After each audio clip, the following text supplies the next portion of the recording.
on their website, kindled in me.org. Yes, or com. Check them both out. I just had a total brain fart there.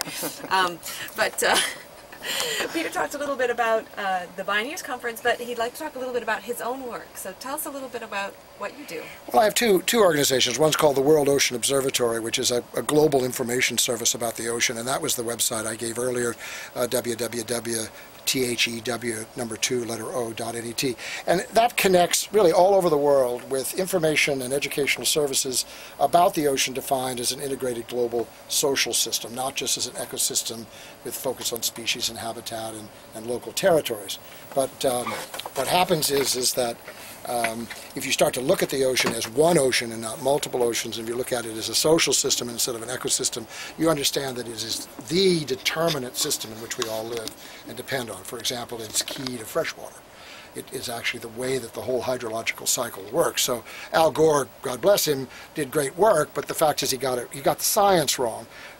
Ocean is not a function of climate. Climate is a function of ocean, and there are many other things beyond CO2 issues and sea level rise that are associated with climate.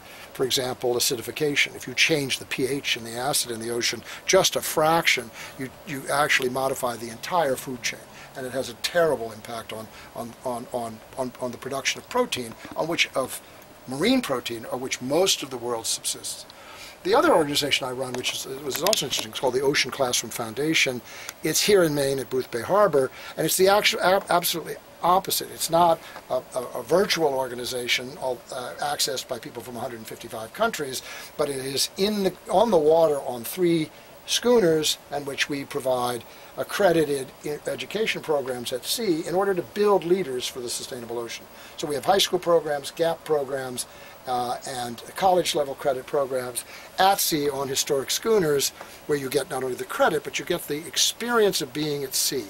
And it is an astonishingly important platform for teaching and learning, because it teaches you self-reliance, cooperation, the interaction with nature, sense of order, time. There are all these values that are implicit in the experience that make it real. So one part of my life is virtual, the other part of my life is real, and I'm somewhere in the ether in between. That sounds like such an amazing experience for any youth or young adult. Well, another website, oceanclassroom.com, oceanclassroom.org. Oceanclassroom.org. We've got the comms and the orgs going here. Oceanclassroom.org. Yeah. And I really like the point you're making. There is no multiple oceans. There's only one ocean. Yeah, absolutely. If you look at it from the satellite and you think the ocean is wilderness, forget about it. If you track with infrared the footprints of ships through their exhaust, which by the way are using old engines and cheap fuel, huge contributor to CO2 emissions. It's not, you can't see the ocean for the tracks, because there are literally thousands of ships going back and forth. If you close the ports of the West Coast, Walmart has inventory for about 18 days. So the fact is, all that stuff that people need, all those jobs, all that tax base is threatened by this kind of global interconnectivity that is based on marine transportation. People never think about it. No, and we go to the ocean and we look and go, oh, pretty waves. And Right. And you know, you see one of those big tanker ships on the horizon and go, ugh, that's kind of ugly. But you never really understand that there are millions of these things. Well, so it's food, it's energy, it's climate, it's public health. For example, we've exhausted the pharmacopoeia on land. So all these new antibiotics that are being developed either are mitigating effects of the old ones or refining them. But there are no more species to be exploited.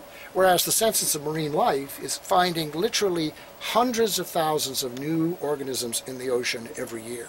And all of those have the potential of a cure for cancer or AIDS or any other kind of public health problem that's inherent in these natural systems. And so we're talking about sustaining that potential, so rather than giving it up to one resource, whether it's deep ocean mining or deep ocean drilling or any other system, that people understand that the ocean has this incredible impact on survival. Fresh water.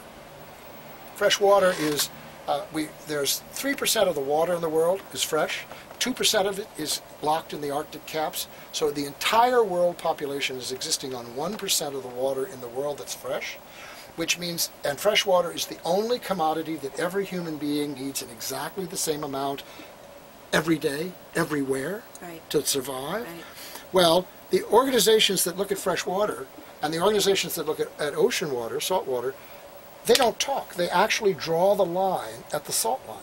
So the science and the policy that's based on by the freshwater people, I think, is flawed. You're basing your policy on flawed science, and you don't realize that the ocean begins at the mountaintop.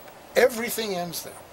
So everything along the way flows down. Everything flows down. So the whole idea is to get people to understand the changing premises: one ocean, social system, new structures, and applications of values and partnerships to sustain it for all time. That's a huge mental chunk. Well, somebody told me, "What are you doing?" And I thought about it, and I said, "Well, I'm trying to save the world." And everybody said, "Well, oh, that's stupid." I said, "No, wait a minute, whoa, what's wrong with that?" And by the way, if we all woke up every morning and said, "I'm going to save the world today," maybe we'd have a shot. Maybe we'd have a shot. Thank you so much for telling us about what you do, Peter. You can reach him at pneil@thew2o.net. And we're going to get onto some Africando. Thank you so much. Thank you so much for having me. Everybody think about one ocean, one world. We only got one of them. Here we go.